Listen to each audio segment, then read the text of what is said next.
we're not here to just come, take the money and run, right?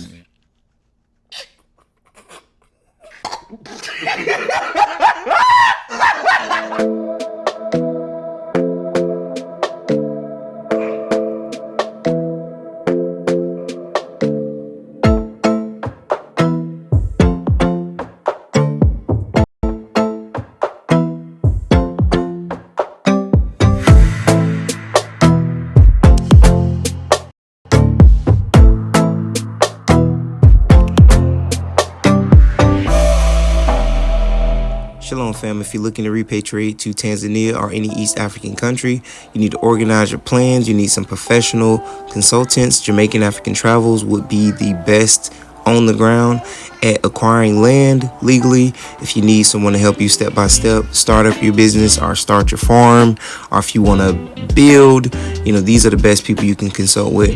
You can reach out to them via email. You can also follow their YouTube channel at Jamaican African Travels 4064. You can also email them for that repatriation ebook at this time. So again, thank you for my returning family. If you're looking to travel to East Africa, Tanzania in December of 2025, December 19th to January the 2nd, you can reach out to me via email at origindenal@gmail.com if you want to join in on that trip. So, fam, let's get to this video that we're going to talk about this evening. I am so excited to welcome you all. Thank you. Shalom fam, Solo Soul here, also known as Coach Arthur. If you're new to the channel, go ahead and hit that like, share, and subscribe button. And thank you to my returning family. This evening, we're going to talk about farming in Tanzania and also farming in East Africa. So let's get into it.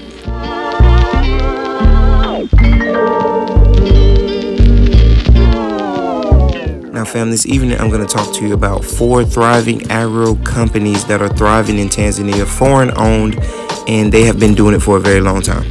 So fam, the first company is Amathian. This company has been operating in multiple African countries for a very long time, including Tanzania. They invest in sustainable farming and they use the outgrowing model.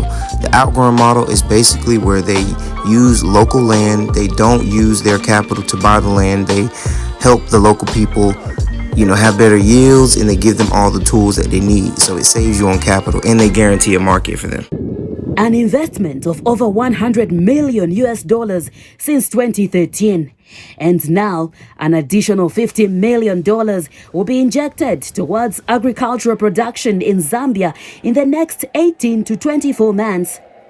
This news has excited President Hakainde Hichilema, who wants the German private firm Amathian Agri to look for more opportunities to further invest in other parts of the country.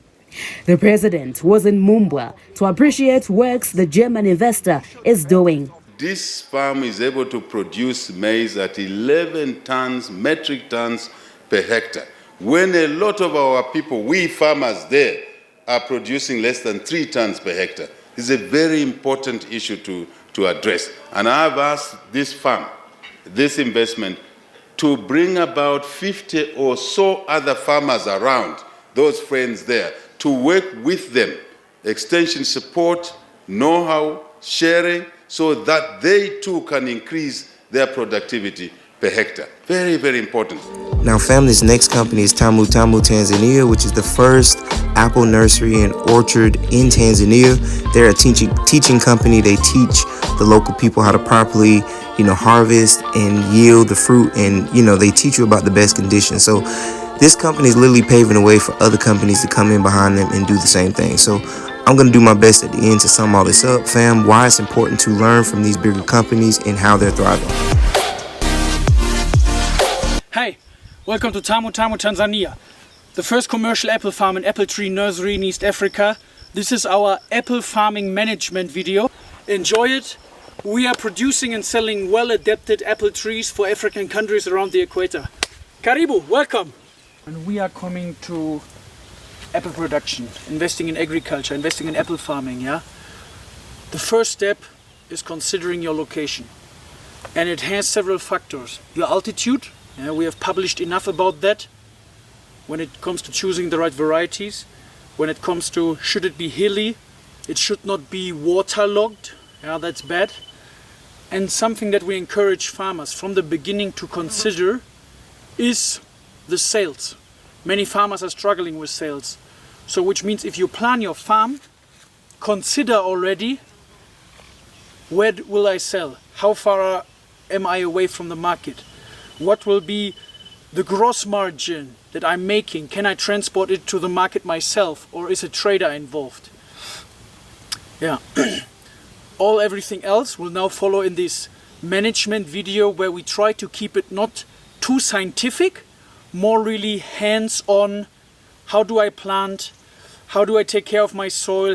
The basics of management of apple farming. Yeah, please enjoy it.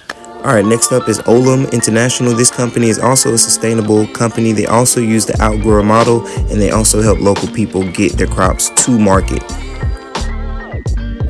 The rise of Olam, which stands for Olam International, is an interesting story in the world of global agribusiness. Olam is a multinational agribusiness company based in Singapore, and it has grown significantly since its inception in 1989. Here is an overview of Olam's rise. 1. Founding and early years. Olam was founded by K.R.A. Ravindranath, an Indian entrepreneur, in Nigeria in 1989. Initially, the company started as a trader of cashew nuts, but soon diversified into other agricultural commodities. This move laid the foundation for Olam's future growth. 2.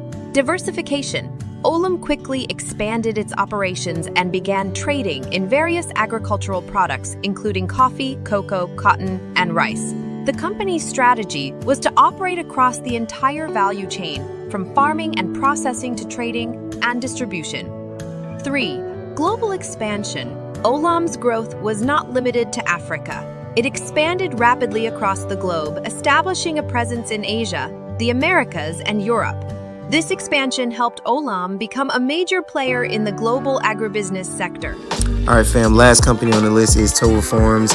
This company specializes in avocado, and they are in 2 regions right now. I believe they're going into a 3rd region. So they're in Morogoro and Jombe right now. And this company also is a sustainable farming company. They help the local people, grow and yield more avocados, and they also help them get to market.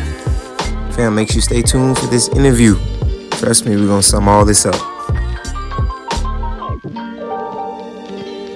So both international, but also in the local, just ended me up in this beautiful country of yours, Tanzania. Yeah. Where are you operating now? Which region, and what makes those area ideal for avocado farming? Yeah, we're operating currently in 2 regions, and that's in Morogoro region and Jombe region. The climate of avocado production is very important because you can't have too hot of a climate. Otherwise, the trees have stress. Then they drop their flowers. They're not as productive of the trees. So the climate is actually very ideal, and the soil condition is also very ideal. Now, if you're in an area with a little bit more difficult of soil, it's possible to amend it. You can add organic fertilizer and things like this, but you can't change the temperature of the region, right? So you have to. What I found in our analysis is that some areas of the very southern area of Morogoro has the appropriate temperature climate, as well as Jombe has a great temperature climate for avocado production. And then very underutilized, I shouldn't say this before we roll out our new investment, I'll say it though, but the Rukwa region also has the same climate that is acceptable for avocado production, and also a lot of open flat land, which makes it easier for production and at scale. Yes, and I think I want to stress something on your point. So what you are saying now, I think it has enlightened me. Most of us knew that avocados can only be grown in Arusha, can only be grown in Jombe. But speaking of Rukwa, it has enlightened me, and this shows us that the advantages of having investors like Mr. Michael, meaning that investors come here and do extensive research, and that's very advantageous for you guys to be here. Yes. There's a number of different benefits for a foreign investor and companies and teams to come into the Tanzania market. The most important, I think, impact for us is that we're not here, and we have to recognize this at a fundamental level. We're not here to just come, take the money and run, right?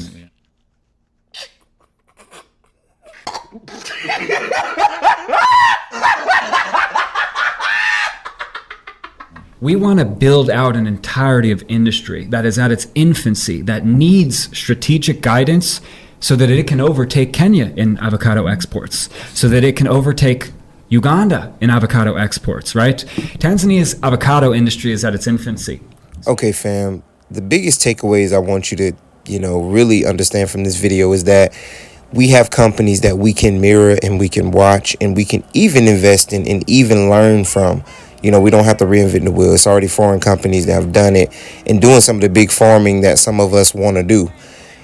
Now, the other takeaway is that we can see how British and German and American, Caucasians are always welcome on the continent. They're welcome with open arms, because that trust thing, they trust that, they trust them a little bit more for some reason. Now, they have some reason to, be a little hesitant with people of the African diaspora because we come and we don't really know what we want, and we come shoot shots in the dark, and we don't always come with a strategic plan. We don't do enough research. So this video is for people who really want to farm. They really plan to do big business in the country, whatever African country, and they understand that, as a people, we want to live. We want to see generations of our youth live and thrive in Africa. So for the local people that follow me, in Tanzania and Kenya and everything, listen, the difference between African diaspora, people from the Caribbean, and African Americans, we actually want to come and live in your country and put our money back into the country's economy. We don't want to live in South Africa and have a thriving company in Tanzania or in Kenya. We want to actually live in the country and create generations of us living there. So we just want to be more welcomed, and we need to do our research. And fam, I just hope that this video also edified you. And if you have not liked and shared, do so.